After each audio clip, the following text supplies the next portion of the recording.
அம்மாவுக்கு அன்னைய தினத்தை கொண்டாடுற விதமா உங்களுக்கு வந்து இந்த கிஃப்டை அனுப்பியிருக்காங்க.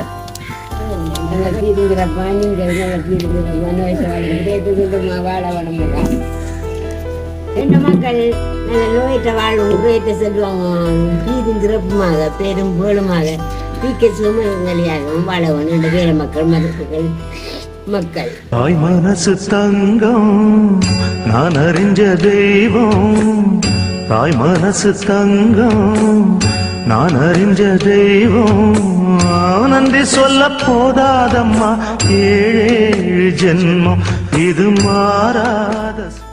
ஹாய் வணக்கம், Batticaloa for the charming one surprise டெலிவரியிலேருந்து இப்போ நாங்கள் வந்து ஓந்தாச்சி மடத்தில் நிற்கிறோம். இதுக்காக இங்கே வந்திருக்கோம்னு சொன்னால் யூகேயில் வந்து இன்றைக்கு வந்து அன்னைய தினத்தை கொண்டாடி கொண்டிருக்கிறாங்க. ஸோ அதை முன்னிட்டு யூகேயில் இருக்கிற மகன் மற்றும் இலங்கையில் இருக்கிற பிள்ளைகள் எல்லாம் சேர்ந்து மொத்தமாக 6 பிள்ளைகள் சேர்ந்து ஓந்தாச்சி மரத்தில் இருக்கிற அவங்களுடைய அம்மாவிற்கு இன்றைக்கு அன்னைய தின பரிசுகளை வந்து அனுப்பி வச்சிருக்கிறாங்க. ஸோ வாங்க நம்ம அந்த அம்மாவை போய் பார்க்கலாம். அவங்க வந்து எப்படி இதை எதிர்கொள்கிறாங்க, அவங்களுக்கு இது சர்ப்ரைஸாக இருந்துச்சான்றதை பார்க்கலாம். அம்மா என்னைக்கு ஃபோன் பண்ணலாம், மகனே சாப்பிட்டியா அப்படின்னு. சாப்பிட்டியான்னு முதல் கேள்வி அங்கே இருந்து அம்மா இருந்து கால் வந்தா வருதா. என்னைக்காவது ஒரு நாள் அம்மா நீ சாப்பிட்டியாமான்னு கேட்டிருக்கீங்களா? கேட்கறது நம்ம தவறிடும். ஆனால் அந்த அம்மா நம்மளை கேட்பாங்க. அம்மாவோட இந்த உலகத்தில் வேற யாருமே கிடையாது. அவங்கள முதல்ல சாப்பிட்டியான்னு நீ கேளு, உன்னை 100 பேர் கேட்பான் சாப்பிட்டியான்னு. நீ நல்லா இருப்ப. அந்த ஒரு அம்மாவை நீ சந்தோஷப்படுத்தினா அம்மாவை மட்டும் என்னைக்குமே பெருசான.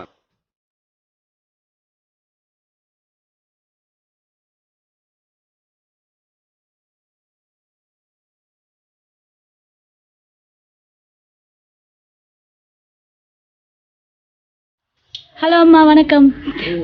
வாங்க. எப்படி இருக்கீங்க? சுகமா இருக்கேன். என்ன செய்யறீங்க நீங்க? நம்மளுக்கு ஒன்றுக்கு மேலா. அப்படியா? உங்களுக்கு கிஃப்ட் எல்லாம் வந்திருக்கு. யார் அனுப்பியிருப்பாங்கன்னு நினைக்கிறீங்க?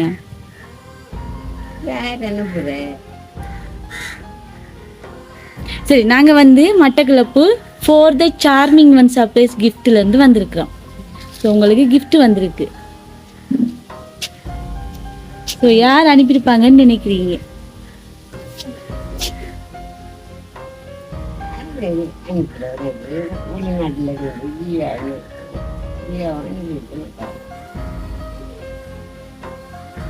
எத்தனை பிள்ளைகள் அம்மாக்கு? 3 ஆண் 3 பொண்ணும். எப்போ உங்களோட பிறந்த நாள்? 2ஆம் மாதம் வந்து முடிஞ்சுது. ஆனால் இன்றைக்கு வந்து அன்னைய தினத்தை கொண்டாடுறாங்க. ஸோ அந்த அன்னைய தினத்துக்காக உங்களுக்கு உங்களுடைய பிள்ளைகள் வந்து உங்களுக்கு இந்த கிஃப்ட் எல்லாம் அனுப்பி வச்சிருக்காங்க. எத்தனை பிள்ளைகள் உங்களுக்கு? 6 பிள்ளைகள். அந்த 6 பிள்ளைகளும் சேர்ந்து அனுப்பி வச்சிருக்காங்க. கொடுங்க.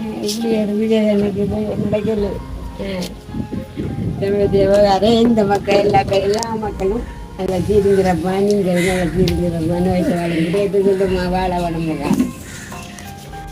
இன்னொரு கிஃப்ட்டும் இருக்கு. வாங்க. சரி, கொடுங்க. இப்படி காட்டுங்க.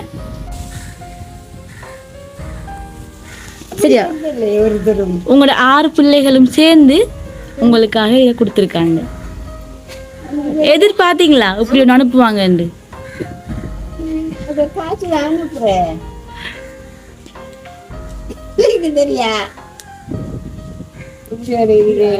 எங்க இருக்காங்க உங்களோட 6 பிள்ளைகளும்? 6 பிள்ளைகள் 2 பிள்ளைகள் ஒரு ஒரு கல்யாணத்துல அம்மங்கடா வராவ மரண கல்யாணத்துல மகனுக்கு 2 பேர் இங்கே இருக்காங்க. ஒரு மட்டக்களப்பில் இருக்கான், ஒரு மயிலுக்குள்ள இருக்கான், ஒரு வெளிநாட்டில் இருக்கான். எந்த நாட்டில் இருக்க? லண்டன்ல. உங்களோட எல்லா பிள்ளைகளும் சேர்ந்து தான் அனுப்பியிருக்காங்க. சரியா? அப்படி ஒரு கதை கரைக்க எல்லா பேரும் சேர்ந்து எனக்கு பிறந்த நாள் செய்தவங்க. அதே மாதிரி அவங்களோட அம்மாவுக்கு அன்னைய தினத்தை கொண்டாடுற விதமா உங்களுக்கு வந்து இந்த கிஃப்டை அனுப்பியிருக்காங்க. என்ன சொல்ல போறீங்க எல்லா பிள்ளைகளுக்கும்? இப்படி வந்து நில்லுங்க, வந்து சொல்லுங்க. எனக்கு என்ன சொல்ல போறீங்க பிள்ளைகளுக்கு? சரி சொல்லுங்க, என்ன சொல்ல போறீங்க பிள்ளைகளுக்கு? ரெண்டு மக்கள் நல்ல நோயிட்ட வாழும் நோயிட்ட செல்வம் சிறப்புமாக பேரும் புகழுமாக சுமங்கலியாகவும் வாழவன் என்ற வேற மக்கள் மதிப்புகள் மக்கள். அவ்வளோதான். எனக்கு இப்படி ஒரு இது செய்வாங்க. எனக்கு தெரியுது, கேட்டால் தான் தெரியும் எனக்கு ஆரண்டு. அதான் சொன்னேன், நான் உங்களோட பிள்ளைகள் எல்லாரும் சேர்ந்து கொடுத்து அனுப்பியிருக்காங்க. சொல்ல மாட்டாங்க, இது உங்களுக்கு ஒரு சர்ப்ரைஸ் அனுப்பியிருக்காங்க. சரியா? சரி, கடைசியா பிள்ளைகள் எல்லாருக்கும் ஒரு ஆசை, ஒரு வாழ்த்து சொல்லுங்க. உங்களோட ஆசீர்வாதங்களை கொடுங்க உங்களோட பிள்ளைகளுக்கு. நோய்த்த வாழும் குறைவத்தை செல்வமா வாழ வாழும். கண்டிப்பா. சரி அம்மா, சந்தோஷமா இருங்க, நாங்க போயிட்டு வரோம். சரியா?